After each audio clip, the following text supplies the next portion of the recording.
Okay, so set this scene here.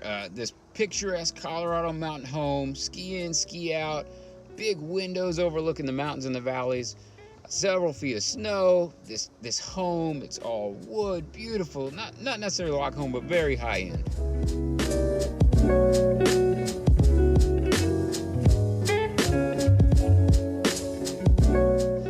So I'm going to tell you a story about a true story about a client that we had. There was a custom builder of that home that I just told you about. In Colorado, beautiful work, comes calling, asking for us to take his existing page of a website and make it something legit, kind of like the homes he builds.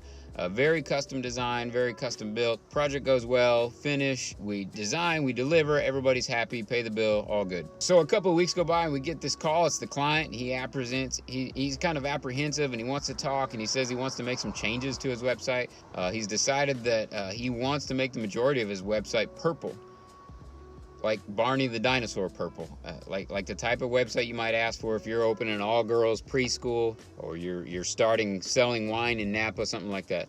Not really a good purple, and definitely not the color you'd imagine when you're looking for a builder to create the home of your dreams in Colorado. So as we pressed a bit, we figured out that the change wasn't really based on a new marketing or branding strategy. It was solely based on the fact that his wife wasn't a fan of his website. See, her favorite color was purple, and in her opinion, the new website was ugly because it didn't align with that. Unfortunately, our attempts to talk him off the ledge were unsuccessful, and it was clear that going back to her with sound reasoning around the fact that her design preferences were likely out of line with what his customers were looking for, his website was going to be purple.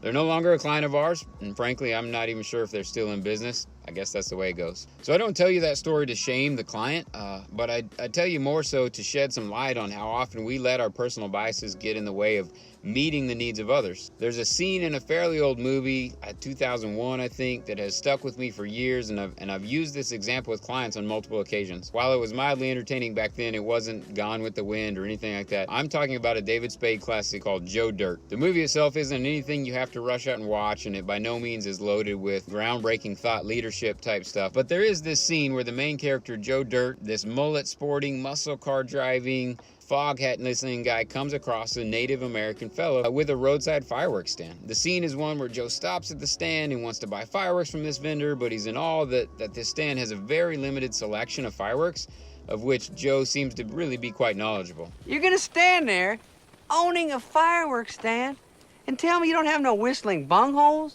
no spleen splitters, whisker biscuits, honky lighters, Husker do's, Husker don'ts, cherry bombs, nipsy-daisers, with or without the scooter stick, or one single whistling kitty chaser? No. Joe's actually flabbergasted at the fact that this stand doesn't carry fireworks that people actually want to buy. After a little more back and forth, we get to the root of the cause for such a limited supply, and it's not that he's unaware about there are other types of fireworks or that he can't even afford to keep them in stock. It's the simple fact that he just likes snakes and sparklers. And here's why this scene of this random movie has stuck with me for about 17 years now. Well, that might be your problem. It's not what you like, it's the consumer. Boom. There it is. In most cases, it's not really about you.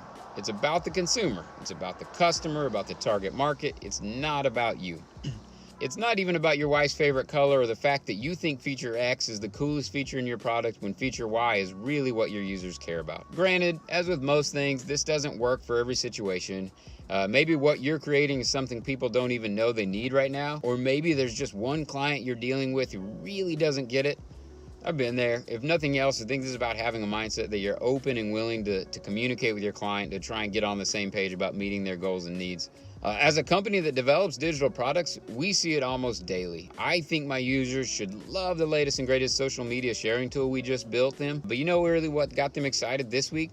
The fact that we updated the FAQs and fleshed out the support section a little more. But what about all you out there that don't actually run a business or create apps like we do? What about those of you who don't deal directly with the customer or the user? I think it's pretty easy to bring this home for you as well. I'm by nature not a very romantic kind of guy. While I'm not terrible at it, it doesn't come to me naturally at all to think about it or do it. It's something I have to give myself reminders, or honestly be reminded about, to do romantic things for my wife. Alternatively, my wife is all about it. She feeds on it. It's actually one of her love languages. And you know what I've learned over almost 18 years of marriage? Just because it's not my nature or my love language, it doesn't mean that I don't need to do it. Remember Joe Dirt?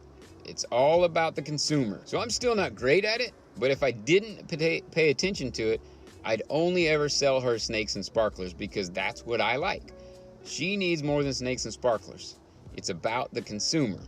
Okay, so I'll ask you then, are you making it about the consumer or are you making it about yourself? Today, this weekend, who can you serve and take one small step away from a self mentality to an others mentality? Don't misunderstand, it's not easy and I don't get this right very often. But studies do show that those who claim happiness in these studies are often ones that serve and think about others first. In taking of some of my own medicine, I'm going to ask you, how can I serve you today? What are your whistling kitty chasers, your Husker do's, your Husker don'ts that you might not be currently getting? I'm all ears. I want to say thanks for watching this experiment. We're a couple episodes in and we truly have no idea what we're doing.